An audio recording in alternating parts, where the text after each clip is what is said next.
आज आपण चाललोय पुण्यापासून 60 किलोमीटर अंतरावर असलेला विसापूरचा किल्ला. आपण या किल्ल्याची आज संपूर्ण माहिती आणि लोहगडचा इतिहास सुद्धा जाणून घेणार आहोत. या किल्ल्याकडे जाण्यासाठी आपल्याला मुख्यतः 3 रस्ते आहेत: डोंजे, पाटण आणि मोरे वस्ती. आपण आज मोरे वस्तीवरून चालू केलेला ट्रॅक आहे.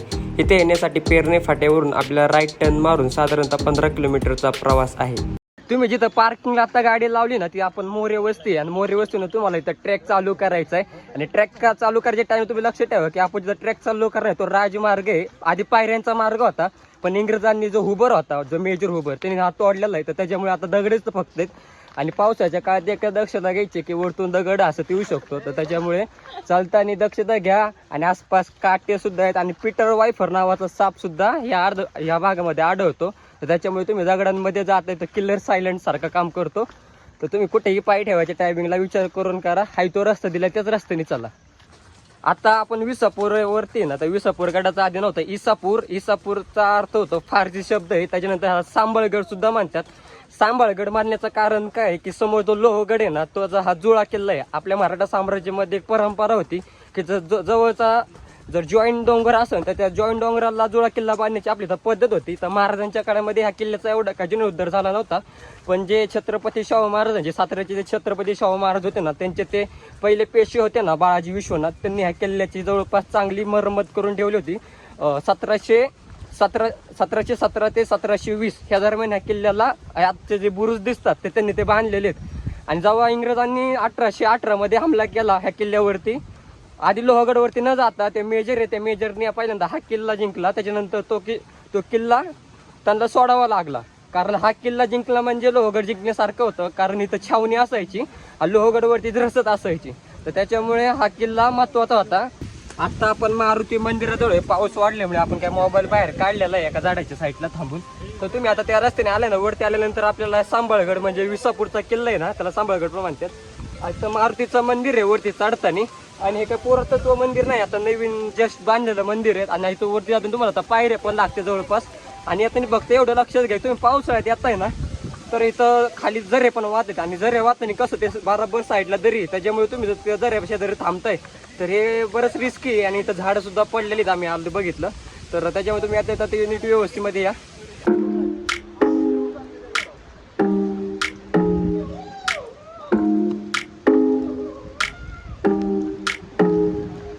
आता आपण जिथून वरती आलो मोरे वस्तीतून आल्यानंतर आपण ह्या साईडने येईल, दक्षिणेच्या साईडने आणि पूर्वेच्या साईडने. जर तुम्ही आला तर ते पाटण गावातून येईल. आपण ह्या किल्ल्याला प्रमुख 3 रस्ते आहेत, लोहगडच्या साईडने ते फ्रंट साईडने. आता आपण बॅक साईडने चाललोय, आणि खालून येतो तो पाटण रस्ता, आणि इकडून येतो तो मोरेगावचा रस्ता. तर त्याच्यामुळे तुम्ही आता येतं ते लक्षात ठेवा.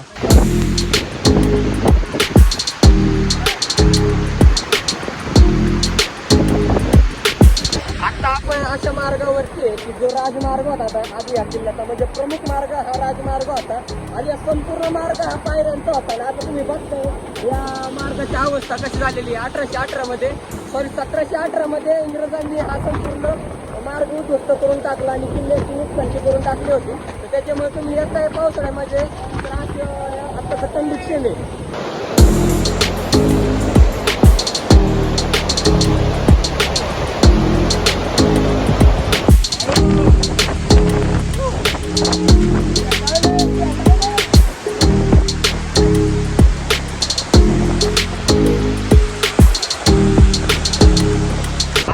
वरती आलो ना, जो महादरवाजा आहे, कल्याण दरवाजा कल्याण खालीच नाही का असं पाण्याच्या टाक्या आहेत, तुम्ही बघू शकता. इथं पिण्याच्या पाण्याच्या टाक्या आहेत सगळ्या. आणि काही मी म्हणलो होतो ना राजमार्ग होता, संपूर्ण पायऱ्यांचा मार्ग होता. आता तुम्हाला त्या पायऱ्यांचे अवशेष पण दाखवतो मी जरा फार. ते बघा तिथं पायऱ्यांचे अवशेष आहेत. असा होता राजमार्ग, पण इंग्रजांनी तो तोडून टाकलाय.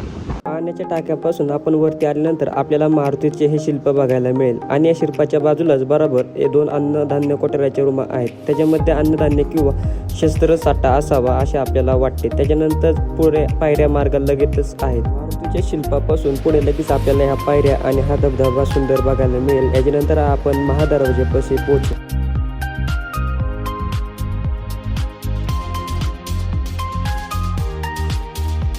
आता आपण जे किल्ल्यावरची तटबंदी बघतो ना, ते तटबंदी 1717 मध्ये बांधलेले आहेत. आधी या किल्ल्याचं नाव होतं इसागड, नंतर सांबळगड, नंतर आपण आता म्हणतोय इसापूरचा किल्ला असा आपण आता याचं म्हणतो. पण याची ते तटबंदीचं काम आहे ते बाळाजी विश्वनाथांनी केलेले, जे छत्रपती शाहू महाराजांचे, जे सातारचे छत्रपती शिवाजी महाराज होते त्यांचे ते पहिले पेशे होते, त्यांनी ह्या किल्ल्याची थोडीफार बांधणी केलेली आहे. किल्ल्यावर गेल्यानंतर आपल्याला बऱ्याच पाण्याच्या टाक्या बघायला मिळतील, पण याच्यातल्या काही पाण्याच्या टाक्या 1717 मध्ये बांधण्यात आलेल्या आहेत आणि याच्यातले जे दगडे निघाले आहेत त्यांनीच पुढे जाऊन यांच्या तटबंदी सुद्धा काम केले गेले आहेत.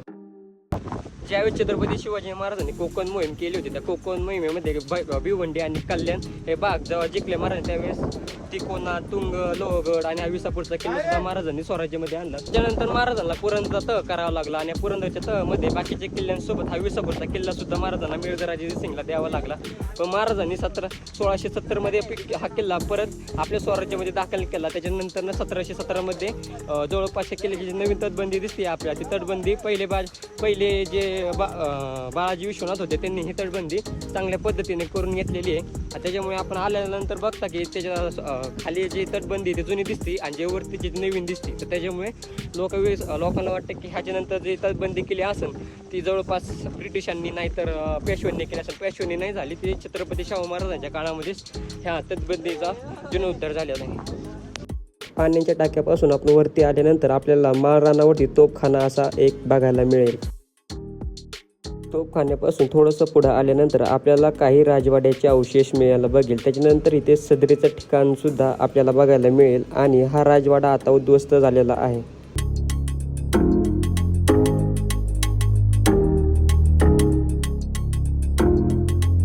आपण जर डोंजे गावाच्या रस्त्याने आला तर आपण कल्याण दरवाजापाशी येऊन पोहोचू आणि इथं आल्यानंतर आपल्याला ह्या दोन दिसतात त्या अन्नधान्याच्या क्वार्टर आहेत. विसापूरच्या या किल्ल्यावरती या संपूर्ण पठारावरती एकेकाळी सैन्याच्या छावण्या असायच्या. त्या लोहगडावर जागा नसल्यामुळे इथं छावण्या उभारल्या गेल्या होत्या.